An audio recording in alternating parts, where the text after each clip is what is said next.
Well, we're back for Rebuilders. Today, we're starting a new series, The Opening Door to Renewal. What should we expect for today's episode, Mark?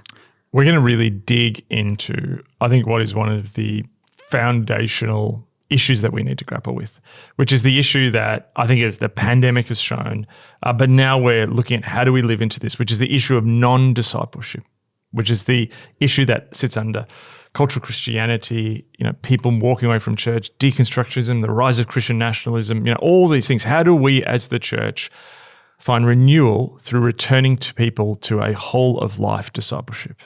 Great. Looking forward to it. If you want a list of the resources that we refer to in the episode and a little bit of a behind the scenes chat, you can subscribe to our mailing list by heading to rebuilders.co. Hi, welcome to Rebuilders. My name is Liddy. I'm here with Mark and Daniel, and it's taken a while to get to this point. Mark has just finished wiping down his phone because he just spilt water on it. We have all recovered from multiple laughing fits. How are you both going? Good. Fantastic. That's a good summation of the last 20 minutes. Yeah. I'm interested, Mark, you mentioned before about a kangaroo at Christmas time. Yes. Tell the audience. One of the aborted starts that we just tried was going to welcome our overseas listeners, because we've had a lot of people subscribe. Yes. So welcome. And a lot of people join us, and listenership is growing, which is always great and encouraging. So welcome if you're a first-time listener. I was going to share, so we did try this many times and just end up laughing and interrupting ourselves. But I was going to share that one of the things that often when I'm overseas, people ask you the inevitable Australian question, they're kangaroos that go down your street. And inevitably you sort of, roll your eyes and like, I live in the city. There are not kangaroos. Unless you're Daniel and Liddy who grew up in the country. And you did grow up in the country. It kind of did happen. Yes. Yeah. I've got stories. Yes, I'm sure you guys. Well, I grew up in the city and live in the city, and we live in the city now. But there was a moment over Christmas where I have to now eat my words, because after years of rolling my eyes and saying, I live in the city, I was at home over Christmas, and my wife, Trudy, was watering the garden, summer here in Australia, out the front, and she ran inside and said a kangaroo, like a massive, big, red sort of kangaroo, had just jumped down, like what do they do, bound? Yeah, I'd say they bound. Bound down. Hopped down the centre of our street. Boom. With a police squad car in pursuit. Not in pursuit, going slowly, because obviously they don't want it to jump onto a major road. I want to know. Maybe it had just robbed the store. They do that. They do. They're criminals. It's yeah. I've been to your house. It's not far from here. Where's a kangaroo coming from? And where's it going to? The bush. The bush. And Where's back the to the bush? bush. There's a little park kind of not far. It's a tiny park. There's a creek that kind of runs through, like it's a water source. I think what's happening is development is growing on the edges of the city. It's sending them in, and they might go into a park and hide overnight and then bound to the next park. The developments are sending them in. The developments are sending them crazy. Kangaroos. It's a great migration. It's time for you to go in. Yeah, there's a great nocturnal migration of kangaroos. So I can't say that anymore. Yep, kangaroo did run down my street at least once with the cops in pursuit. But I think the cops in pursuit showed that it's not a normal event. Yes. Yeah. I mean, Australia, the things that happen. Today, just to very smoothly segue us into the content that we're going to be looking at, we Let's hop right in. Oh, yeah. That was beautiful. Yes. What have we got in the pouch today? Oh, yeah. I just can't match that.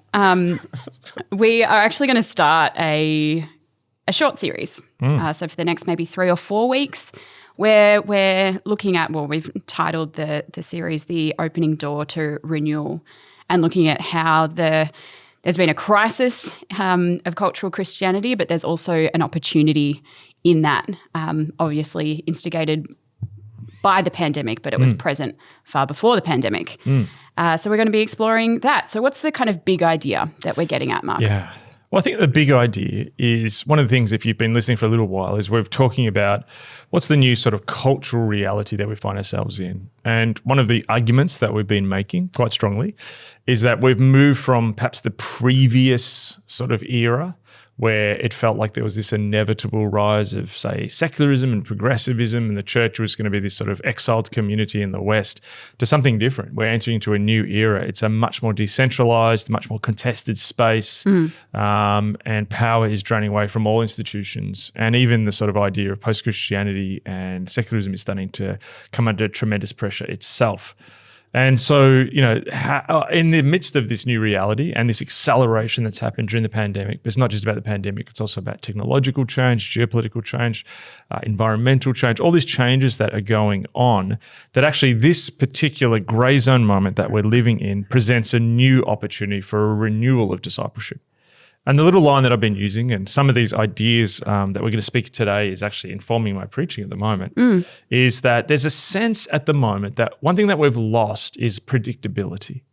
So, yes. It's harder to look forward, and perhaps things are becoming a little bit clearer now with the pandemic, as, it sort of Omicron appears to be, particularly in highly vaccinated nations, moving into a more mild form. But there's still what we've lost over the last 2 years is like the idea, like, so for example, the Olympics, which were always like penciled in at a certain date, they were moved. It's hard to predict things and plan ahead. So in a sense, we feel at a corporate level, at a personal level, that it's like a fog in the foreground. It's hard to see. But my argument is that, yes, there is a fog that has descended in the foreground on the things which we can plan and have control over. So it's a little bit more foggier now. But actually, I think the skies are clear. And one thing that has become clear, I think, is God's vision for us, which is renewal. But also I think that the significant issue that, I know that I've passionately spoken about before in the past, others have, but I don't know if it had full understanding in the breadth of the church, was of a crisis of discipleship that is occurring. But I think now that has, after the pandemic, become absolutely clear. So it's that the pandemic has brought about that long submerged issue of non-discipleship. That's what you've mentioned before. Yeah. Yeah. Yeah. So, I think like particularly, people have talked about it, but I think that the speed of it, particularly the fact that, after 6 weeks, some countries just locked down for 6 weeks, people didn't come back. The reality that people, I think pastors began to see of, their congregations getting, quickly wrapped up in all kinds of cultural ideologies and myths and individualism and deconstruction and all these things. I think people saw very quickly this thing that people had been talking about. It's a little bit like, one example is like, people talked about a pandemic. There was articles about it. There was TED Talks. It's when the reality comes that you're like, okay, now we've got to actually act on this. And I think it's a similar thing that's happened with this great crisis of non-discipleship. Yeah, okay. So following Jesus is both about justification and sanctification. Can you explore that? Yes. That's kind of the starting point of what we're going to talk about today. So I think discipleship is the following of Jesus with all of our lives. And, Jesus invited his followers to follow him. In the first century context, it was sort of a known practice that rabbis would have people who wanted to learn from them, and they would follow those rabbis as their disciples and learn from them, imitating them in all different ways. It wasn't just about the teaching that they gave; it was actually their sort of whole of life. So, by being around someone, you were formed in their ways, and it was this decision to leave and be part of their discipleship community. And so, Jesus uses that concept to talk about what it is to follow him. And there's two elements to that. There is the element of justification, which, is in that sense salvation. Obviously, humans are fallen and sinful.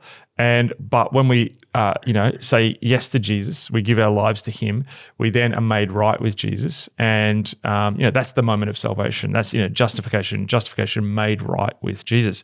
There's a second process of being a disciple, which is sanctification, which is becoming more like Jesus. So justification is being made right with Jesus. Sanctification is being made more like Jesus. And both of these things are absolutely key elements of the Christian life, what it is to be a disciple.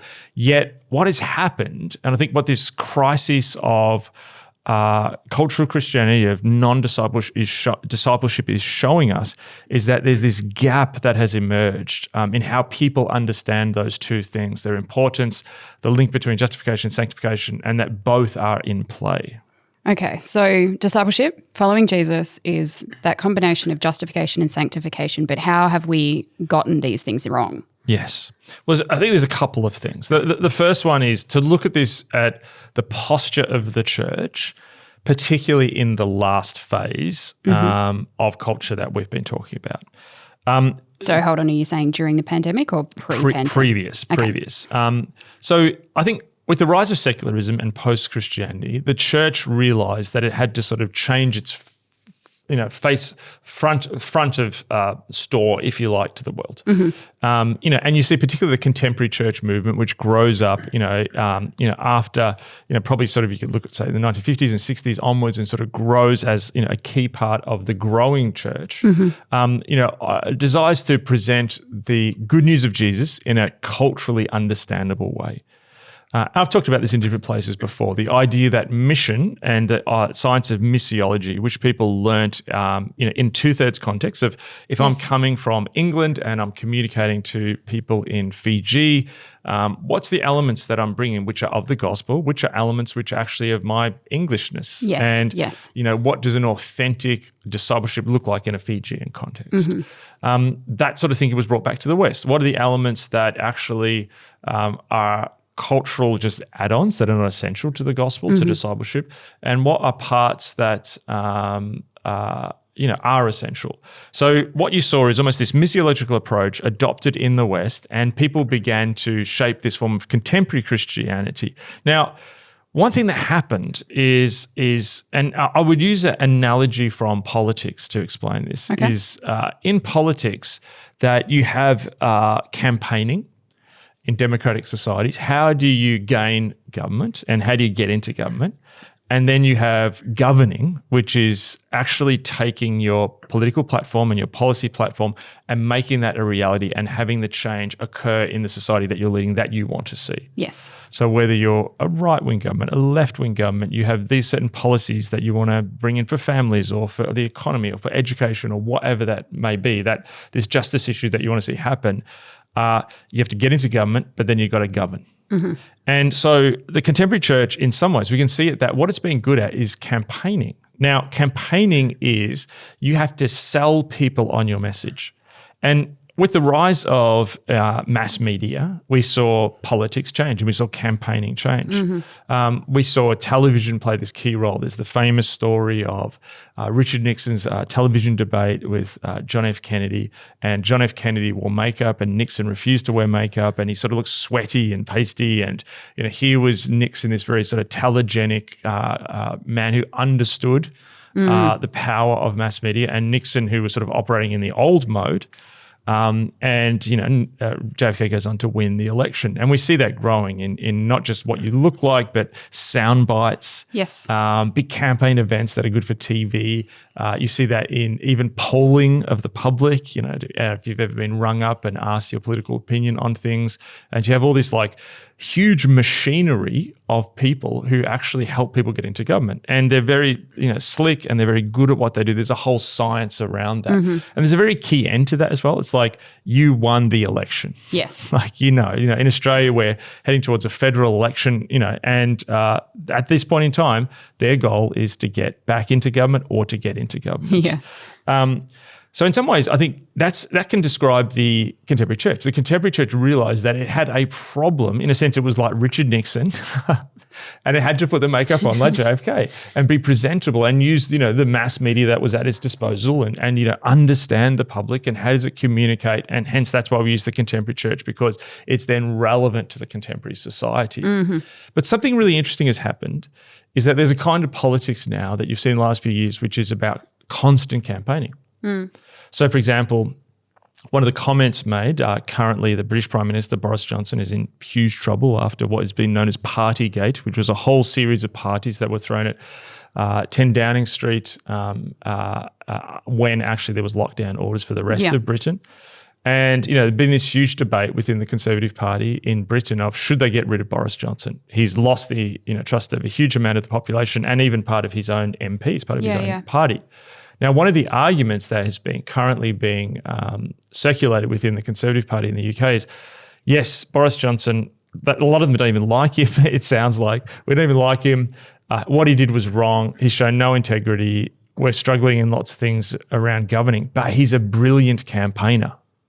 So let's keep him on because we want to keep winning elections. Yeah, right. So good campaigner, not so great at governing. You notice too, even in the election of Donald Trump, that one thing was fascinating is that Donald Trump continued doing rallies. Rallies are actually a mechanism of campaigning. Yes. They're not a mechanism of governing. Yeah. But he kept doing them. And so there's this sense where what politics has become as we've headed into more of a mass media age is continual campaigning. But you have to govern at some point. And so I think the contemporary church has been good at campaigning. That is like winning. If what are votes in this analogy, votes are attendance. Are people going to turn up? You get bums on seats in the auditorium or at the event or the program that you're running. But what's governing then? Once you've got those people in the auditorium, once they're coming to a church program, once they're coming to you, what is the work of governing? Well, if we look at what our policy statements are as the gospel, as Jesus' message of the kingdom, it's to go into all the world and make disciples. That actually people, therefore, once they have, either perhaps they're transferring church, coming back to church, made a commitment for the first time, in a sense, let's call that in this analogy, campaigning. Once they're in your church, are they then engaging in the work of sanctification, becoming more like Jesus? Yes. Going deeper, becoming more devoted in their faith, being transformed in their inner heart attitudes. And I think one of the great crises that has also linked to the crisis of non-discipleship is this crisis that the contemporary church has been really good at campaigning but not governing. So when the pandemic comes along and you can't campaign in the way that you did, and people might argue and say, digital church and so on. I think what people found though after a while, it's hard to keep people watching because in a sense you're not competing with a Sunday habit, you're competing with the rest of Netflix. Yes. That actually, people began to struggle. The other thing as well, you could argue then, well, we have also traditional churches, mainline churches, whatever you want to call them, who still have, populations, and there's still lots of people who, go to mass and go to different, more liturgical services that you wouldn't call necessarily contemporary church. But in a sense, what they have is they're good at campaigning people to stay. Yes. And, in a sense, by doing that through continuing to run these habitual patterns of attendance. However, when you spend time with people from those denominations, you begin to see what they're trying to struggle with is how do we turn those habitual patterns of attendance into habits that actually transform the heart. Yes. So in some sense, you could see what they have is they've got a sort of like, continue with the sort of political analogy, there's safe seats like we talk about here in Australia. So, for example, there's certain seats which always vote left or always vote right, but then can change very quickly.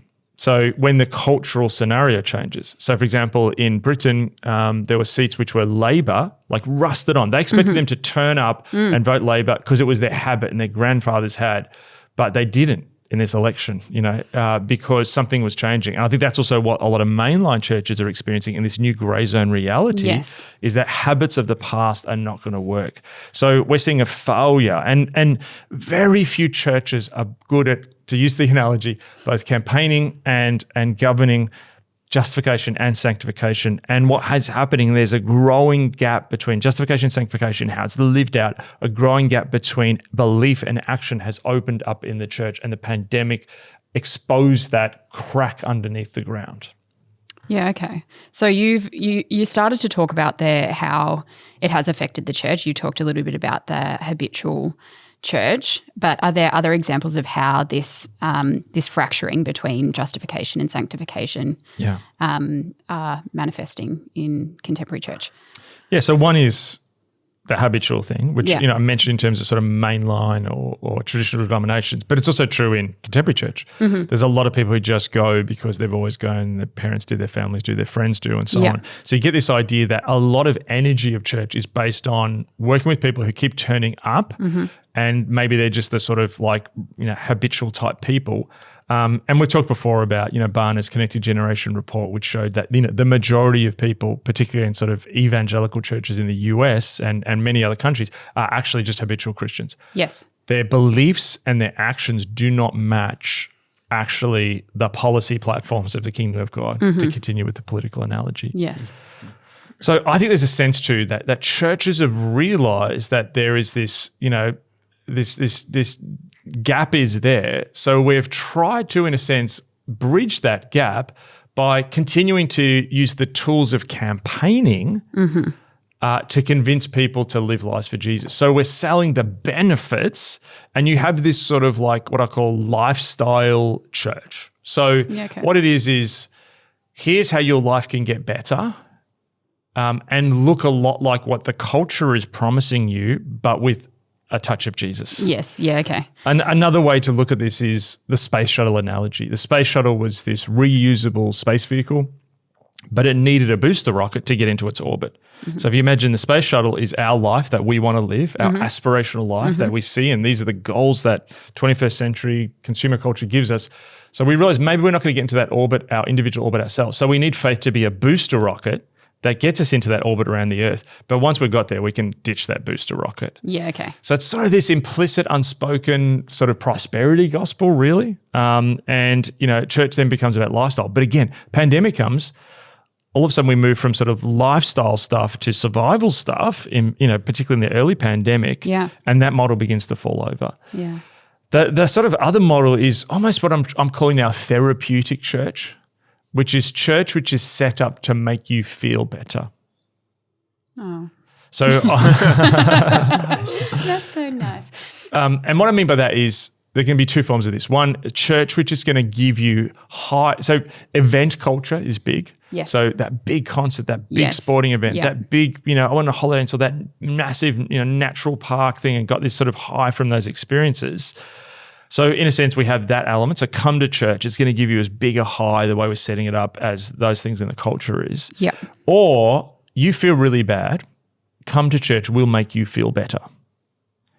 And there's a quote from an article which we've referenced before, but I just thought it was worth reading out. And it's pretty packs a punch by Stanley Harris, the theologian, in conversation with the other theologian, Will Willimon, who he's written with before. And he says this in the article. Speaking of what it's like to pastorally care for people when your church, whether you like it or not, has a framing over it of a therapeutic church to make people feel better, says this. Pastoral care has become obsessed with the personal wounds of people in advanced industrial societies who have discovered that their lives lack meaning. Now his response, in not a therapeutic sense, is to say, what did you expect? I want to ask these people, quit taking yourself so seriously. Enjoy having your narcissism defeated by being drawn into the church's eschatological mission to witness Christ's cross and resurrection. And, there's a lot of punches in that article, which we did send out, I think last year in one of our subscriber emails. But I think that first line, that church, therapeutic church, then becomes this place where it's sort of offering people. So if the space shuttle is offering the booster rocket to get you in your orbit, the therapeutic church is helping you when your orbit has crashed to the Earth. Yeah, but and you being don't. Like, it's okay. It's okay. We'll get you back into orbit. Versus, man, get out of your orbit and get into Jesus's orbit. Yeah. And so these models are creating this interconnected series of crises, which we're seeing believers when in countries significant portions of the church walked away after not being able to meet in person. Yeah.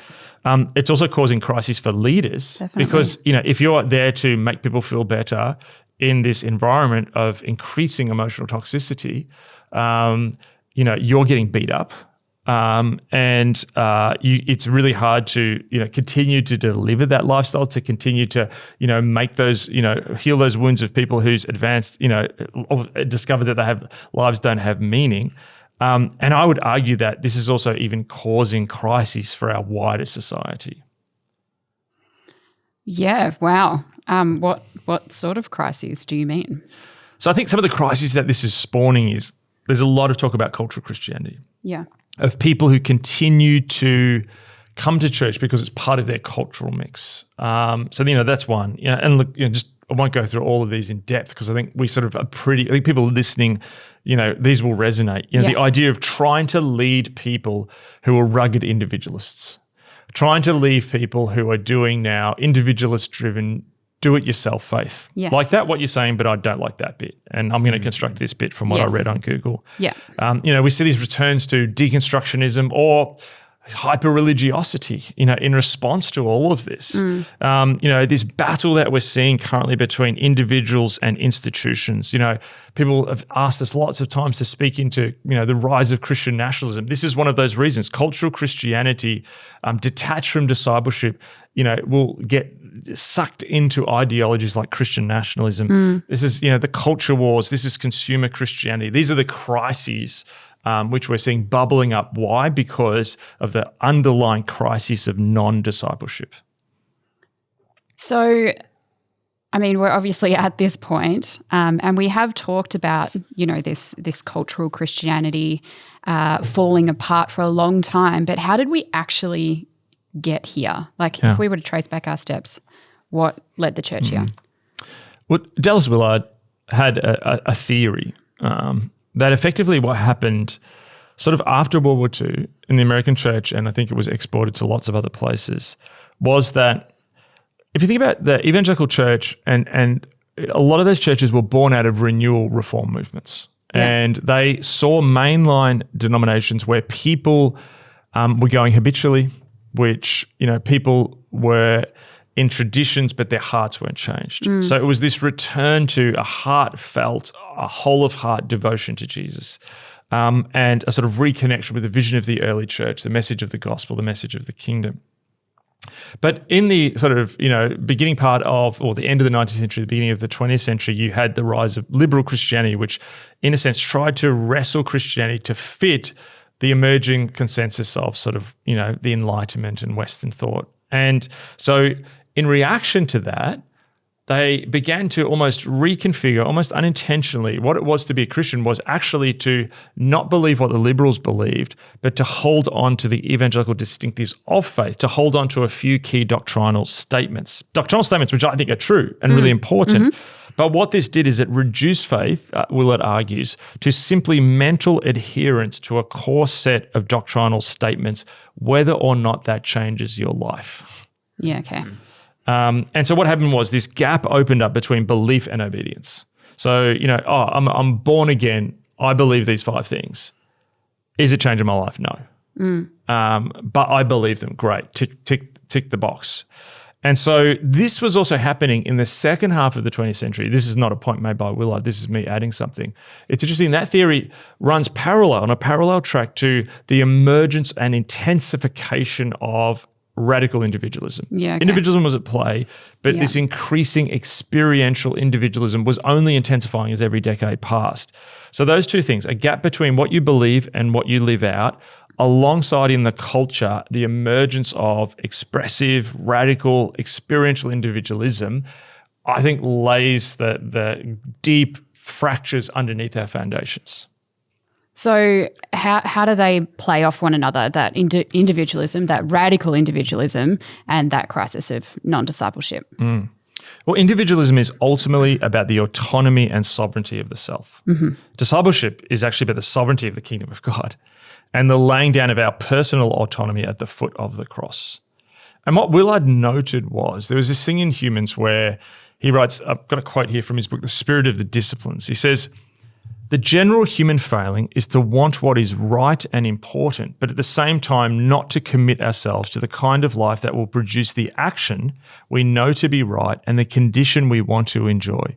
We intend what is right, but we avoid the life that would make it a reality." So can relate to that.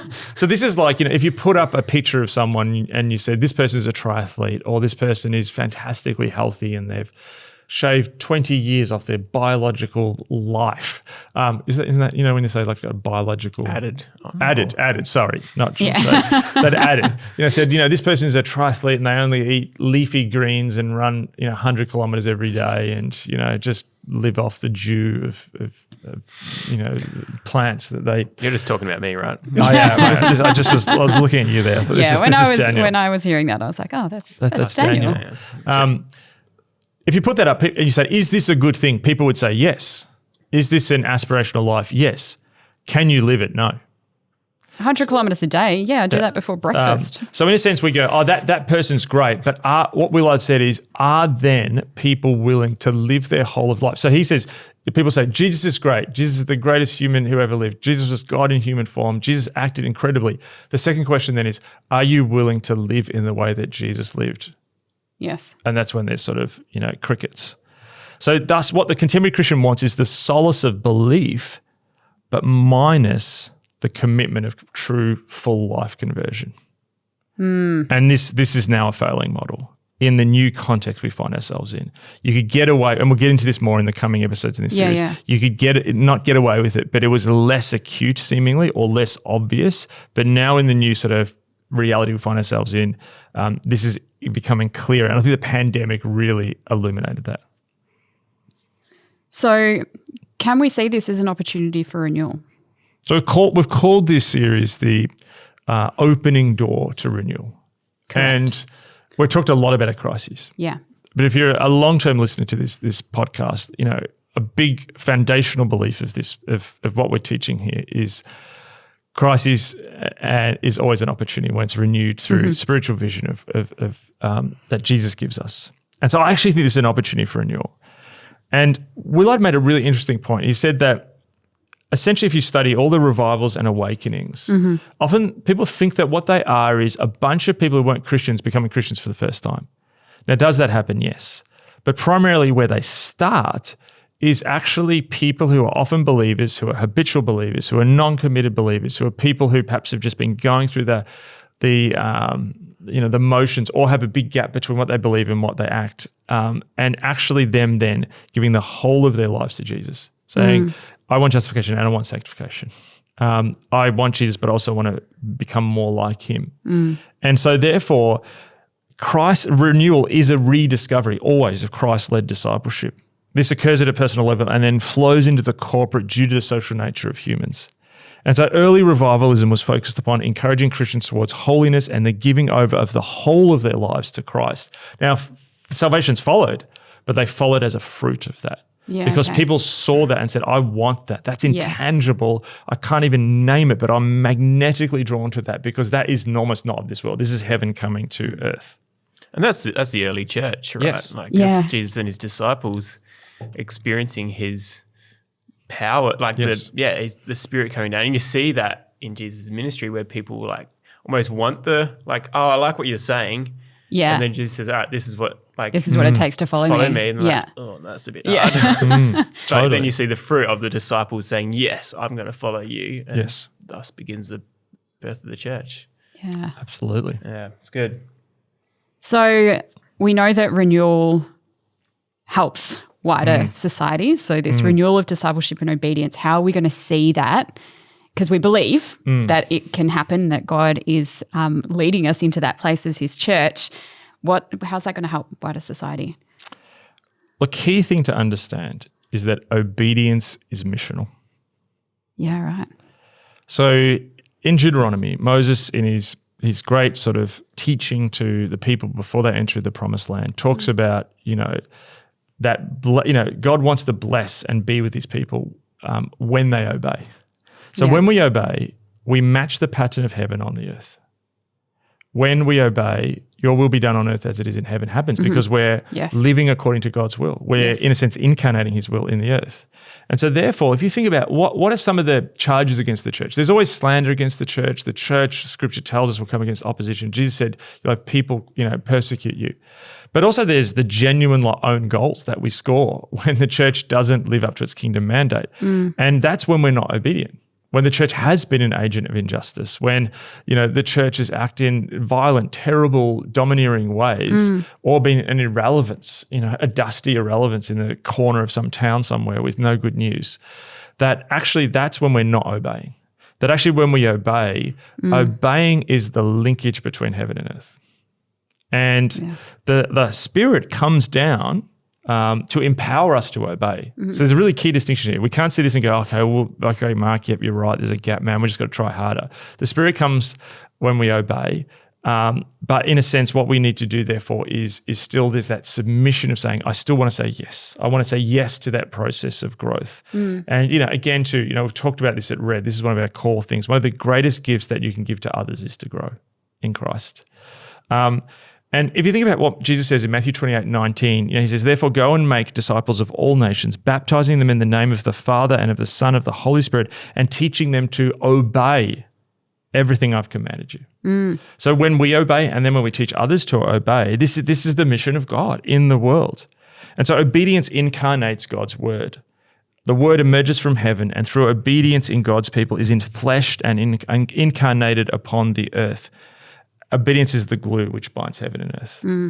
And just that last line, Jesus says after that too, and surely I am with you always to the very end of the age. This is the presence paradigm. So Jesus' presence is with us, but when we actually obey his word, we're also acting as his presence. We're that living temple, which we've spoken about so often on this podcast. We are that we have Jesus' presence with us, but we also be the presence of Jesus for other people because we're obeying his word.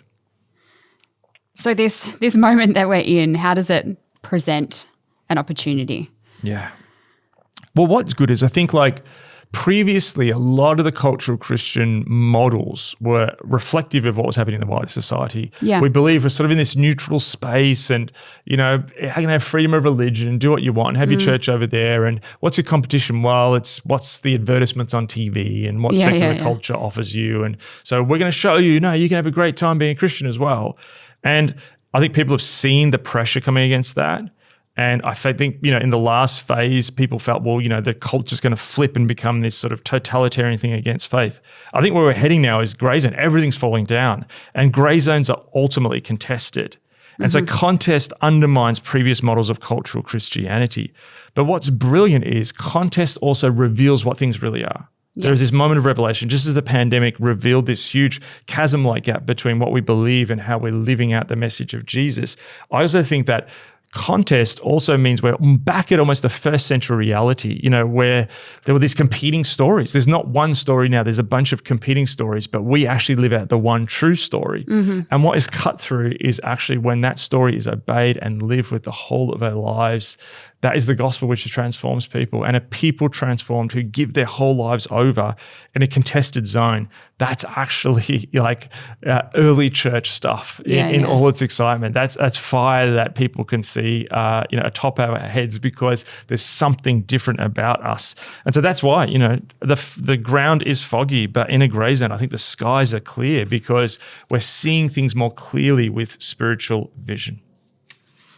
That's great. That's really helpful, Mark. And as you were speaking, I feel like that's if nothing else, as a leader in a church or whatever your context is to come back to the very simple call that Jesus has invited us to follow him. That's where you start to combat all of these crises, is to follow Jesus and 100%. Be that example to the people that you're leading. Great start. Yes. Do we want to give a little teaser of where we're headed next week? Well, I think that because grey zone is this contested space, because it's foggy in the foreground, that can actually raise up in us fear, and it can raise up this desire to react really quickly, to get ahead of the curve. Yeah. And, I want to, in a sense, let's begin to examine this moment. Let's understand the dynamics at play in this contested space. And I want to reframe that and actually show that instead of fear, it's going to be hard, but with God, there's brilliant opportunities in the midst of it. So next week, there's a lot of talk at the moment, things like, the metaverse is coming. What's that going to mean for the church? Do we then move church into the metaverse? We're already making plans. No. Yes, I think Daniel but do we though? So I actually want to reframe that. I think what we need to realize is the ground underneath this has changed. Yeah, there's questions of, do you do some virtual reality service? And there's people asking that, fair enough. But I think the question is not, do we enter our church into the metaverse? The reality is your church is already in the metaverse, mate. Like, how do you actually understand how the ground has been changed? And how do you use that change to advance the message of the kingdom? And actually the pressures and contesting that comes, I think is going to help us in leading people into a deeper discipleship. So we're going to dig into that next week. Great. Love it. Looking forward to it. Thanks for joining us today. We'll catch you next week.